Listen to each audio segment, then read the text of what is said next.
Hi everyone, welcome back to my YouTube channel Cause It Ends with me and this is Lanchana. Tenali ರಾಮನ ಕಥೆಗಳು ಕಾರ್ಯಕ್ರಮಕ್ಕೆ ಸ್ವಾಗತ. ಇಂದಿನ ಕಥೆಯಲ್ಲಿ ಸಾಹುಕಾರ ಮತ್ತು ಬಡವ ಅನ್ನೋ ಒಂದು ಸಣ್ಣ ಕಥೆಯ ಬಗ್ಗೆ ತಿಳ್ಕೊಳ್ಳೋಣ. ಹೀಗೆ ಶ್ರೀಕೃಷ್ಣ ದೇವರಾಯನ ಆಸ್ಥಾನದಲ್ಲಿ ರಾಜಗರು ಒಂದು ದಿನ ಏನ್ ಹೇಳ್ತಾರೆ ಅಂತ ಹೇಳಿದ್ರೆ, ಬಡವರು ಪ್ರಾಮಾಣಿಕರಾಗಿರೋದಿಲ್ಲ, ಹಾಗಾಗಿ ಅವರು ಬಡವರಾಗಿ ಉಳ್ಕೊಂಡಿದ್ದಾರೆ ಅಂತ ಹೇಳ್ತಾರೆ. ಇದನ್ನು ಕೇಳಿದ ಕೆಲವರು ಏನ್ ಮಾಡ್ತಾರೆ, ಹೌದು ಅಂತ ಹೇಳ್ತಾರೆ. ಆದ್ರೆ ತೆನಾಲಿಯ ಸಂಘಟಕರಿಗೂ ತೆನಾಲಿ ರಾಮನ ಯಾರು ಇಷ್ಟಪಡ್ತಾರೆ ಅವರೆಲ್ಲ ಸೇರಿ ಇಲ್ಲ, ಇದು ಸುಳ್ಳು ಅಂತ ಹೇಳ್ತಾರೆ.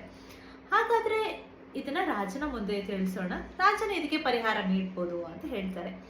ಆಗ ತೆನಾಲಿ ರಾಮಕೃಷ್ಣ ಹೇಳ್ತಾನೆ ರಾಜನ ಮುಂದೆ ಏನಂದ್ರೆ, ನಾನು ಇದನ್ನ ಪ್ರೂವ್ ಮಾಡ್ತಾ ಇದ್ದೀನಿ, ಬಡವರು ಪ್ರಾಮಾಣಿಕರು, ಹಾಗೆ ಅವರು ಮೋಸ ಮಾಡುವುದಿಲ್ಲ ಅಂತ ಹೇಳಿ. ಸರಿ ಅಂತ ಹೇಳ್ತಾನೆ ರಾಜ. ಆಗ ತೆನಾಲಿ ರಾಮಕೃಷ್ಣನು ರಾಜನಿಗೆ 2 ಗಂಟು ಅಂದ್ರೆ ಚಿನ್ನ ಇರುವಂತಹ 2 ಗಂಟನ ನೀಡೋದಾಗಿ ಕೇಳ್ತಾನೆ. ಹಾಗೆ ರಾಜನ ಅವನಿಗೆ 2 ಗಂಟನ ನೀಡ್ತಾನೆ. ತೆನಾಲಿ ರಾಮಕೃಷ್ಣ ಏನ್ ಮಾಡ್ತಾನೆ ಅಂದ್ರೆ, ಬೀದಿಯಲ್ಲಿ ಹೋಗ್ತಾ ಒಂದು ಬೀದಿಯ ಮಧ್ಯದಲ್ಲಿ ಚಿನ್ನದ ಗಂಟನ ಇಡ್ತಾನೆ. ಹಾಗೆ ಪಕ್ಕದಲ್ಲಿರುವ ಮರದ ಹಿಂದೆ ಹೋಗಿ ಅವಿತು ಕುಳಿತು ನೋಡ್ತಾ ಇರ್ತಾನೆ, ಈ ಚಿನ್ನದ ಗಂಟನ ಯಾರು ತಗೊಳ್ತಾರೆ ಅಂತ. ಆಗ ಒಬ್ಬ ಶ್ರೀಮಂತ ವ್ಯಕ್ತಿ ಅದೇ ದಾರಿಯಲ್ಲಿ ಹಾದು ಹೋಗ್ಬೇಕಾದ್ರೆ ಈ ಚಿನ್ನದ ಗಂಟನ ನೋಡಿ ಅವನಿಗೆ ಆಶ್ಚರ್ಯ ಆಗತ್ತೆ. ಹಾಗೆ ಅವನು ಅದನ್ನ ಯಾರು ನೋಡಬಾರ್ದು ಅಂತ ಹೇಳಿ ತನ್ನ ಗಂಟಿನಲ್ಲಿ ತುಂಬಿಸ್ಕೊಂಡು ಹೋಗ್ತಾನೆ ಅಲ್ಲಿಂದ. ಹಾಗೆ ತೆನಾಲಿ ರಾಮಕೃಷ್ಣ ಇದನ್ನ ನೋಡ್ತಾ ಇರ್ತಾನೆ. ಹಾಗೆ ಇನ್ನೊಂದು ಚಿನ್ನದ ಗಂಟನ್ನ ಕೂಡ ಅಲ್ಲಿ ಇಟ್ಟಾಗ, ಅಂದ್ರೆ ದಾರಿಯ ಮಧ್ಯೆ ಇಟ್ಟಾಗ, ಸ್ವಲ್ಪ ಸಮಯದ ನಂತರ ಒಬ್ಬ ಪ್ರಾಮಾಣಿಕ ವ್ಯಕ್ತಿ ಆ ದಾರಿಯಲ್ಲಿ ಬರ್ತಾ ಇರ್ತಾನೆ. ಹಾಗೆ ಅವನಿಗೆ ಈ ಚಿನ್ನದ ಗಂಟು ನೋಡಿದಾಗ ಅವನಿಗೆ ಆಶ್ಚರ್ಯ ಆಗತ್ತೆ. ಯಪ್ಪ, ಇದು ನಂದಲ್ಲ, ಇಷ್ಟೊಂದು ಚಿನ್ನ, ಇದು ಹೇಗಿದು, ಯಾರ್ದು ಅಂತ ಹೇಳಿ ಇದನ್ನ ನಾನು ಆಸ್ಥಾನಕ್ಕೆ ನೀಡಬೇಕು ಅಂತ ಹೇಳಿ ರಾಜನ ಮುಂದೆ ಹೋಗೋಕೆ ತಯಾರಾಗ್ತಾನೆ. ಹಾಗೆ ಅವನು ರಾಜನ ಆಸ್ಥಾನಕ್ಕೆ ಹೋಗ್ತಾನೆ. ಆಗ ತೆನಾಲಿ ರಾಮಕೃಷ್ಣನಿಗೆ ಏನ್ ಹೇಳ್ತಾನೆ ಅಂತ ಹೇಳಿದ್ರೆ, ಬಡ ಒಬ್ಬ ಯುವಕ ಬಂದಿದ್ದಾನೆ, ಹಾಗೆ ನಾವು ಒಬ್ಬ ಶ್ರೀಮಂತ ಯಾರು ನಮ್ಮ ಚಿನ್ನದ ಗಂಟನ್ನು ತೆಗೆದುಕೊಂಡು ಹೋಗಿದ್ದಾನೆ ಅವನನ್ನ ಕೂಡ ಬರಮಾಡಿಸ್ಕೊಳ್ಬೇಕು ಅಂತ ಹೇಳಿ ಅವನನ್ನ ಕೂಡ ಅಲ್ಲಿಗೆ ಕರ್ಕೊಂಡು ಬರ್ತಾರೆ. ಈಗ ರಾಜನ ಮುಂದೆ ಬಡವ ಹಾಗೂ ಶ್ರೀಮಂತ ಇಬ್ರು ಇದ್ದಾರೆ. ಆಗ ರಾಜನು ಇವರಿಗೆ ಪ್ರಶ್ನೆ ಕೇಳ್ತಾನೆ.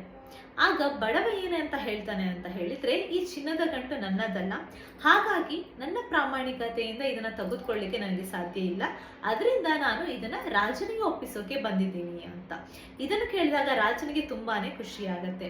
ಆಗ ಶ್ರೀಮಂತ ಏನ್ ಹೇಳ್ತಾನೆ ಅಂತ ಹೇಳಿದ್ರೆ, ನನಗೆ ವ್ಯಾಪಾರದಲ್ಲಿ ತುಂಬಾ ನಷ್ಟ ಆಗಿತ್ತು, ಹಾಗಾಗಿ ಈ ಚಿನ್ನದ ಗಂಟು ಸಿಕ್ಕಿರೋದ್ರಿಂದ ನನಗೆ ಇದು ತುಂಬಾ ಉಪಯೋಗ ಆಗ್ಬೋದು ಅಂತ ಹೇಳಿ ನಾನು ಇದನ್ನ ನಿಮ್ಮಲ್ಲಿ ಕೊಡೋಕೆ ಬರಲಿಲ್ಲ, ನಾನೇ ಸ್ವಂತಕ್ಕೆ ಉಪಯೋಗಿಸ್ಬೇಕು ಅಂತ ಇದ್ದೇನೆ ಅಂತ ಹೇಳ್ತಾನೆ. ಇದನ್ನು ಕೇಳಿದ ತೆನಾಲಿ ರಾಮಕೃಷ್ಣ ರಾಜನ ಮುಂದೆ ಹೇಳ್ತಾನೆ, ಈಗ್ಲಾದ್ರೂ ಗೊತ್ತಾಯ್ತಲ್ಲ ಪ್ರಭು, ಬಡವರಿರೋರು ಯಾವಾಗ್ಲೂ ಪ್ರಾಮಾಣಿಕರಾಗಿರ್ತಾರೆ, ಅದೇ ರೀತಿ ಅವರು ಮೋಸವನ್ನ ಮಾಡೋದಿಲ್ಲ ಅಂತ ಹೇಳಿ. ಇದನ್ನು ಕೇಳಿದ ರಾಜನಿಗೆ ತುಂಬಾನೇ ಸಂತೋಷ ಆಗುತ್ತೆ. ಹಾಗೆ ಆ ಬಡ ಯುವಕನಿಗೆ ಕೂಡ ರಾಜನು ಚಿನ್ನದ ಇನ್ನೊಂದು ಗಂಟನ ನೀಡಿ ಅಲ್ಲಿಂದ ಕಳಿಸ್ಕೊಡ್ತಾನೆ. ನೋಡಿದ್ರಲ್ಲ ವೀಕ್ಷಕರೇ, ಹಾಗೆ ನಿಮ್ಗೆ ಈ ಸಣ್ಣ ಕಥೆ ಇಷ್ಟ ಆಯ್ತು ಅಂತ ಅನ್ಕೊಳ್ತೀನಿ. ತೆನಾಲಿ ರಾಮಕೃಷ್ಣನ ಕಥೆಗಳಲ್ಲಿ ಈ ಜಾಣ್ಮೆಯ ಕಥೆಯನ್ನ ನೀವು ಇಷ್ಟಪಟ್ಟಿದ್ರೆ ಖಂಡಿತ ದಯವಿಟ್ಟು ನನ್ನ ವಿಡಿಯೋಗೆ ಲೈಕ್ ಮಾಡಿ, ಶೇರ್ ಮಾಡಿ ಹಾಗೂ ಸಬ್ಸ್ಕ್ರೈಬ್ ಮಾಡಿ. Thank you so much for watching, and this is Lanchana signing of.